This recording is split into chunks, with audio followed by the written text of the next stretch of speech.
Hello, everybody, and welcome to the waiting room. Today we have a very special guest with us, but before we get to that, I just wanted to let everybody know that the waiting room does not give medical advice. We are not doctors, we're patients trying to give resources to other patients. So if you have questions, concerns about your health or your medical standing, please reach out to your doctor. If it's an emergency, you can call 911. And let's get started. So, hello everybody. This is Friday and it's a nice sunny day here in Buffalo. But we're gonna have Rod introduce our guest today and we'll get rolling. Rod. Hi, good morning, everybody. Welcome again to another episode of the Waiting Room Entertainment. I am Rod Douglas, and today we have Dr. Bethany Ewell, who's the medical director for Flying Horse Farms. Welcome, Dr. Ewell. It's great to see you. Thank you. It's great to be here. You know, what we wanted to do is ask you, can you tell us a little bit about the organization and also how you got involved with it? Yeah, I would love to. So Flying Horse Farms is a medical specialty camp. It's located in Mount Gilead, Ohio, which is about 45 minutes north of Columbus. And we really exist. Our mission is to serve children with serious illnesses and make it possible for them to heal, grow, and thrive. And so it's sort of our intention is to give kids a typical summer camp experience with that medical and psychosocial support there as well.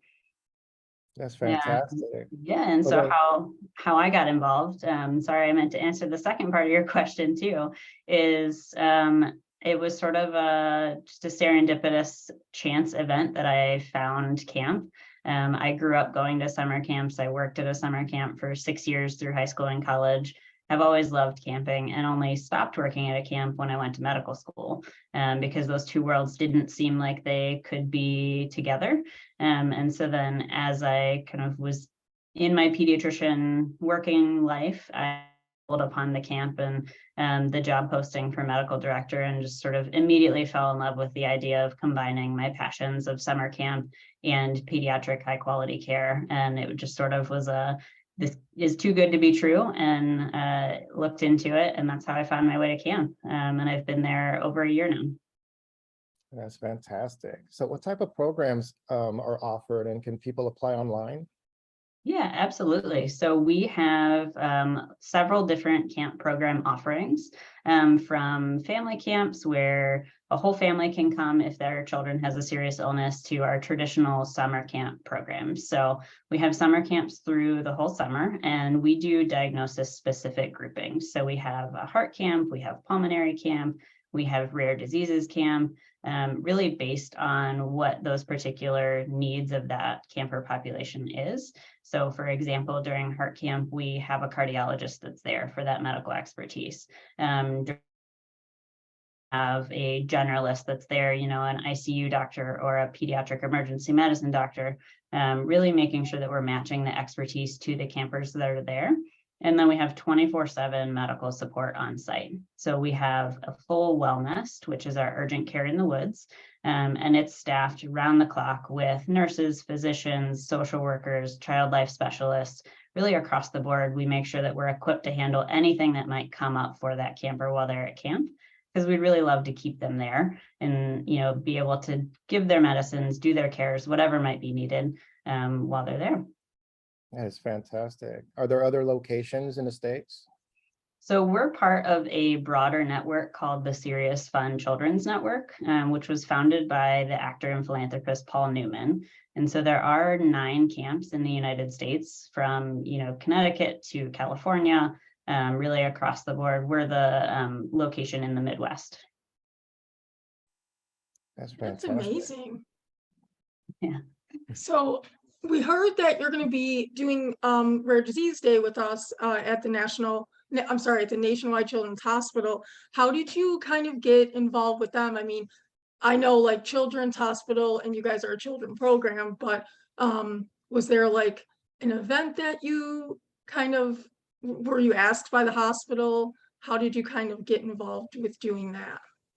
So I also work part-time for that children's hospital. And so I just sort of have a little bit of a pulse on what's happening as well. But we often participate in different conferences or things that are happening there to make sure that we're getting the word out about what we do, because what we offer for our campers is completely free of charge to all families. So we never charge a family a penny for any of our camp experiences. And so we really just want to get our word out. Families know that we're a resource for that. And so anytime there's sort of a conference or an ability for us to be somewhere where these families and patients are that are affected by diagnoses that we serve, we love to just kind of be there and make sure that they're aware that we're a resource for them. That's amazing. That's really, you guys do really great work. I mean, I'm sure those kids are so happy to be there. So what kind of activities or things do they do during camp? Yeah, great question. So we have a lot of the traditional sort of summer camp activities that you think about. So we have a sports court where it's sort of a basketball court, open court for playing games. We have archery, we have arts and crafts, we have a pool, boating, fishing, we have a wood shop, all kinds of activities. We even have a high ropes challenge course, complete with a zip line that goes over the lake.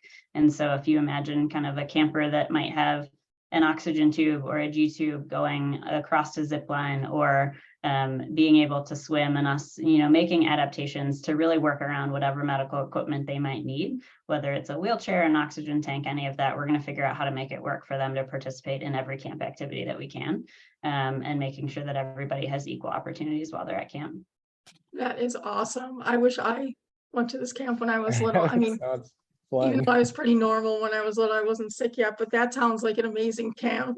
I'd love to have you as a volunteer now and maybe participate in those activities now.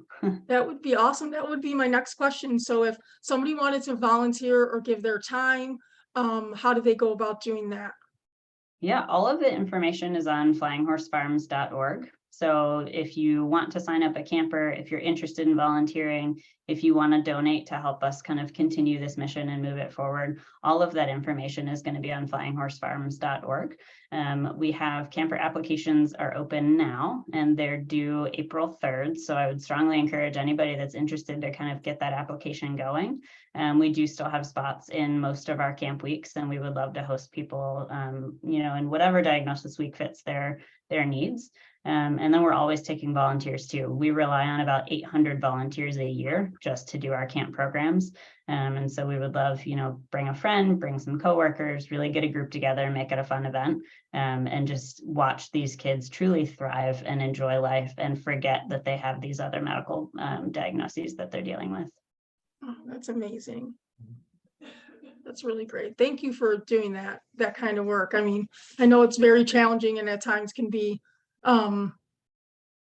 selfless work, but it's amazing to see kids be able to, especially kids with disabilities, be able to act and feel like any other child around there and just be able to do the things that other kids do. Rod, do you have any more questions for Dr. Yule? Yes, Dr. Yule, I think you probably mentioned this, and I apologize if I missed it, but did you have any programs also for the caregivers that will be accompanying, or are they able to accompany their loved ones to the camp? Great question. So our summer camps are residential camps, meaning the campers are there without their caregivers. Okay. And it's really that opportunity for them to learn that independence and understand kind of what they can do. And we try to lead with yes, and we're all about challenge by choice. So just because we make it possible for you to do the high ropes course doesn't mean you have to, you just get the opportunity to. And we really encourage that independence and the ability to make those choices. But for families and caregivers, we do have our family camps. So in the spring and the fall, we have weekends where if it's a camper with a qualifying diagnosis, then they could bring their entire family to one of those family camps. And it's really however family is defined by them. So that can include grandparents, it can include a cousin, whatever their family unit looks like, we welcome them during those family weekends. And we'll put 1 to 2 families in a cabin together and give them those opportunities to share what their experience has been like if they choose to. And during those weekends, we do have some caregiver programming. So we'll have times when volunteers hang out with the kiddos and do some fun activities so that those caregivers can have those moments to kind of talk with each other and just have fun and relax, or have conversations about what it's like to have a child with a medical illness if they choose to, and really just have that respite is our goal. That was really fantastic. Gosh, I really appreciate the time. We appreciate your time. Amy, I'm going to ask Amy one more time before I close out. Is there anything else you wanted to ask? I just wanted to say that you guys will be at the Nationwide Children's Hospital Day for Rare Disease Day, correct? Yes, yep, some of our team members will be there. Perfect. So if anybody's in the area and they want to come and check you guys out, you guys will be there. And I just wanted to say thank you for your time, and I will let Rod close us out. Yes, thank you so much. I'm looking forward to meeting your teammates this weekend or going next week. So I want to say a special thank you to Dr. Bethany Ewell, who joined us today. She's the medical director for Flying Horse Farms. I want to remind everyone also to please like, share, subscribe to our YouTube channel and social media. This has been a product of the Waiting Room Entertainment. And on behalf of our team, we'd like to thank you all for your support and for watching. Thank you and have a fantastic week, everyone. Thank you, Dr. Ewell. Appreciate it. Thank you. We hope to welcome you all around our campfire soon.